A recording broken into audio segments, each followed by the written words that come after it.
Atika, let me interrupt you for just a moment. We've got Prime Minister Cameron now speaking. Let's listen. In the name of Islam. That is nonsense. Islam is a religion of peace.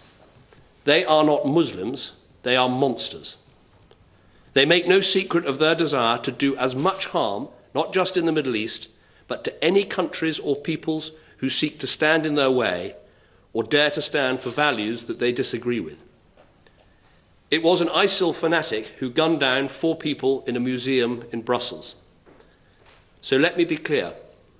The British people need to know that this is a fanatical organisation called ISIL that has not only murdered a British hostage, they have planned and continue to plan attacks across Europe and in our country. We are a peaceful people.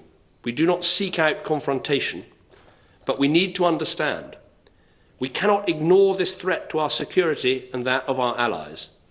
There is no option of keeping our heads down that would make us safe. The problem would merely get worse, as it has done over recent months, not just for us, but for Europe and for the world. We cannot just walk on by if we are to keep this country safe. We have to confront this menace. Step by step, we must drive back, dismantle and ultimately destroy ISIL and what it stands for. We will do so in a calm, deliberate way, but with an iron determination. We will not do so on our own, but by working closely with our allies, not just the United States and in Europe, but also in the region. Because this organisation poses a massive threat to the entire Middle East. So we will defeat ISIL through a comprehensive and sustained counter-terrorism strategy. First, we will work with the Iraqi government to ensure it represents all of its people and is able to tackle this threat effectively. We will support the Kurdish regional government, who are holding the front line against ISIL. We will help them protect their own people and the minorities, including Christians, that they've helped already, through our supplies of ammunition and through training. Second, we will work at the United Nations to mobilise the broadest possible support to bear down on ISIL.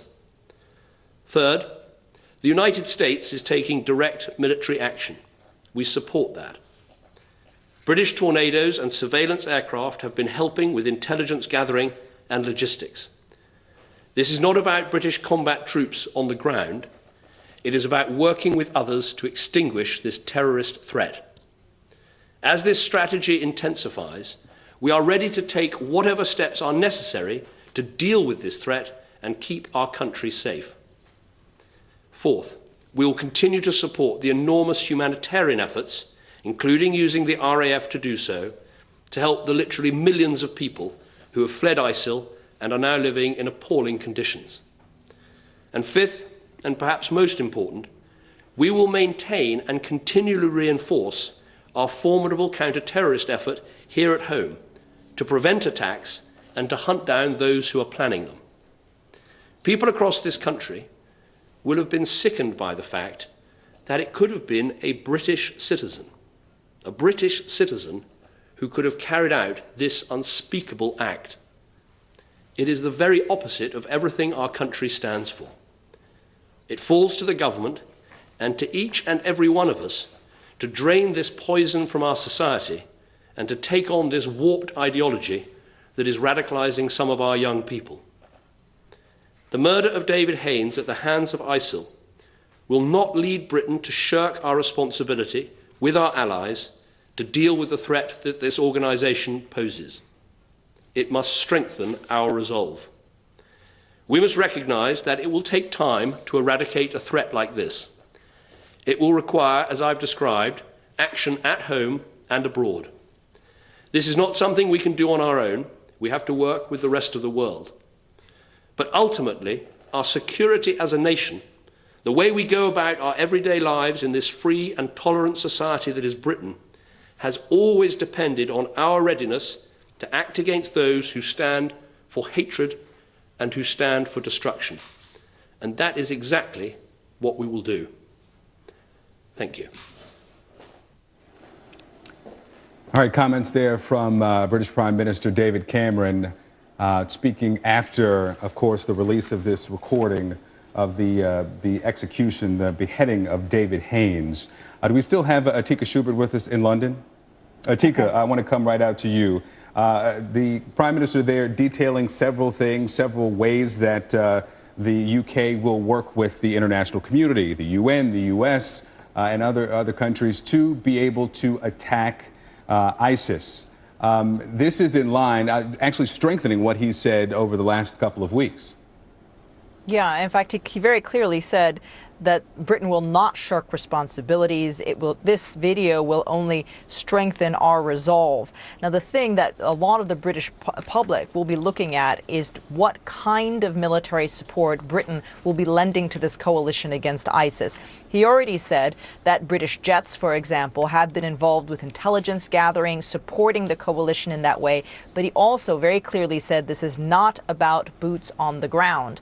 And the open question that still remains is whether or not Britain will actually help with airstrikes in Syria. This is something that last year British lawmakers clearly voted against. Now, that means at the moment the British Prime Minister may not be able to carry out airstrikes in Syria, but they haven't ruled it out. So it's always a possibility. And it does sound like, by the tone of this statement, that Britain is now quite seriously considering it to strengthen their military resolve. All right, I just want to reintroduce our panel here. Atika Schubert, Anna Corrin, Lieutenant Colonel Bob McGuinness, and Aaron McPike all with us, as we just heard from Prime Minister David Cameron there. He did say something to that point that I thought stuck with me. And Lieutenant Colonel McGuinness, I want to get your thoughts on this. He said, this isn't about British troops on the ground. He did not say we are not sending British troops on the ground, but he said this isn't about them. What do you take of that particular verbiage? Well, you know, Christy, the Prime Minister fully understands that we are not going to defeat ISIS from the air alone. And of course, President Obama's made it clear that we need to, get the Iraqis, the Peshmerga to do more. But of course, Syrian moderates, and then we're struggling right now, as Secretary Kerry is all over the Middle East, in Riyadh, in Ankara, and Cairo, trying to recruit those boots on the ground that are going to do this particular job. But at the end of the day, if we don't have reliable ground forces to augment the air effort, it's going to be a long slog trying to resolve this conflict. And of course, just the other day, the White House made it very clear, we are at war with ISIS. And at war, you have to bring all the elements of power to bear, not just diplomatic. We've got to have military people on the ground to do this. And it's not looking good at this point, but I think Mr. Cameron's statement suggests that there will be people there. Even the Prime Minister of Australia said this morning he's going to send advisors. Well, advisors become combatants ultimately if the time continues and the circumstances dictate. So if we're hearing from Prime Minister Abbott and we're hearing from Prime Minister Cameron, not the direct refusal to send their troops, but we're hearing from President Obama that he's not sending U.S. troops.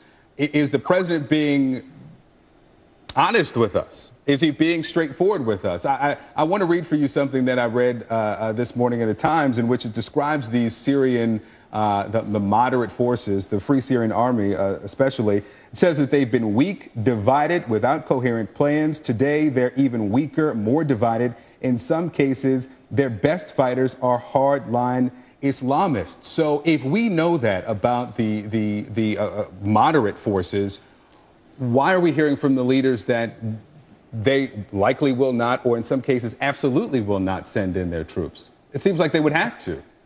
Yeah, it's a difficult situation, Victor. Look at what's going on in Aleppo, Syria, where, Free Syrian Army is actually collaborating with some of these radical groups.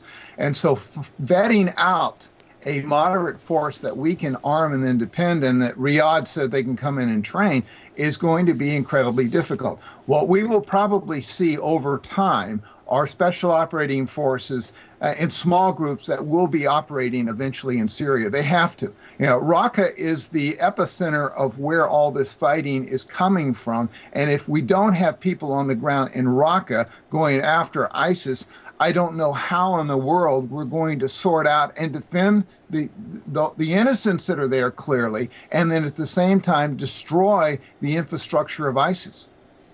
All right. We're going to hold our panel here if you'll all just stay close. We're going to take a quick break and continue the conversation on the other side. Stay close.